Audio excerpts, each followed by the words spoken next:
decir, después de la dictadura de Franco, como es natural, de la tranquilidad forzosa del régimen de Franco que producía en España, en la sociedad civil, vino el consenso de los herederos del franquismo y de los que en la clandestinidad aceptaron las normas del franquismo para fundar la transición en un falso proceso constituyente que no fue tal. Fue proceso, sí, lo que no fue constituyente porque fue constituido por un pacto secreto entre las Fuerzas Armadas, entre Gutiérrez Mellado, Suárez, ministro de la Falange, y las fuerzas salientes de la clandestinidad, el PSOE sobre todo.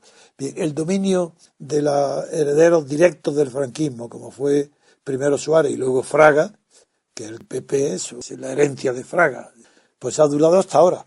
Es decir, y el socialismo bajo Franco no tuvo existencia política de oposición.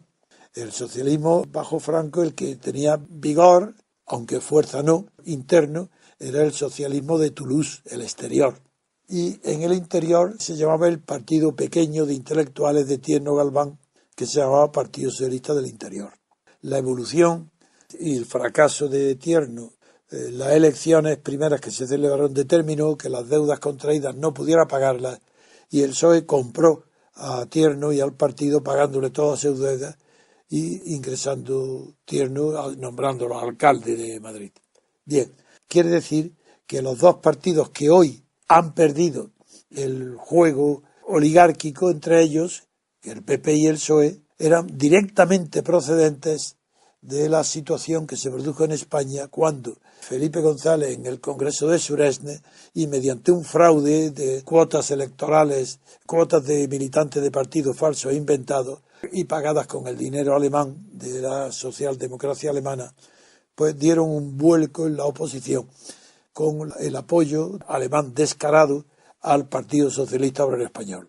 Cuando el golpe de Tejero puso las cosas en claro, es decir, cuando el golpe preparado por Juan Carlos I, rey de España, preparado y organizado por él, de acuerdo con las Fuerzas Armadas y con el general Alfonso Armada, pues cuando él fracasó estrepitosamente por la rebelión de Tejero, que no quiso saber nada cuando se enteró a última hora de que aquel golpe estaba preparado para que entraran en el gobierno comunistas y socialistas, pues se produjo ya la orden tardía pero real de Juan Carlos de paralizar el golpe.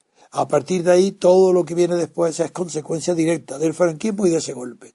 El PSOE, Felipe González, saca mayoría absoluta y a partir de ahí se suceden los gobiernos de mayoría absoluta que, no siendo esto una democracia sino una oligarquía de partidos, pues resultaba extravagante, porque entonces se planteó el tema de que las mayorías absolutas son muy malas. Claro que son malas las mayorías absolutas. En la oligarquía, en la oligarca, lo peor que puede haber es una mayoría absoluta.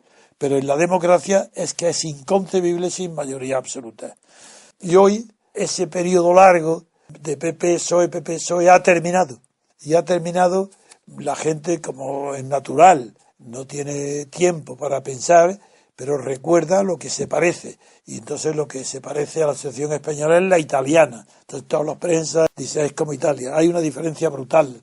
En Italia nace así. Es decir, en Italia no es una degeneración del sistema el que conduce al pentapartido, por ejemplo, sino que en el propio nacimiento de la Constitución italiana ya produce un sistema pluripartidista que se van alternando en combinaciones de gobierno. Este no. En España es la primera vez, es un caso nuevo. Por eso hay no solo la inexperiencia de los protagonistas, es decir, de los jefecillos de los partidos estatales, sino también la inexperiencia del electorado y de los periodistas y de la prensa. Están desconcertados ante un fenómeno que no conocían. Y ese fenómeno es que, por un lado, antes de las elecciones, pues unos temían el triunfo de Podemos y Pablo Iglesias, otros estaban esperanzados con el triunfo de Rivera, pero todos contentos de disminuir el poder del PP y del PSOE. Bien, pues esa parte negativa del deseo de quitarle poder al PP y al PSOE ha triunfado. Y en su lugar, ¿qué ha sucedido? Pues que ninguno ha conquistado la hegemonía política.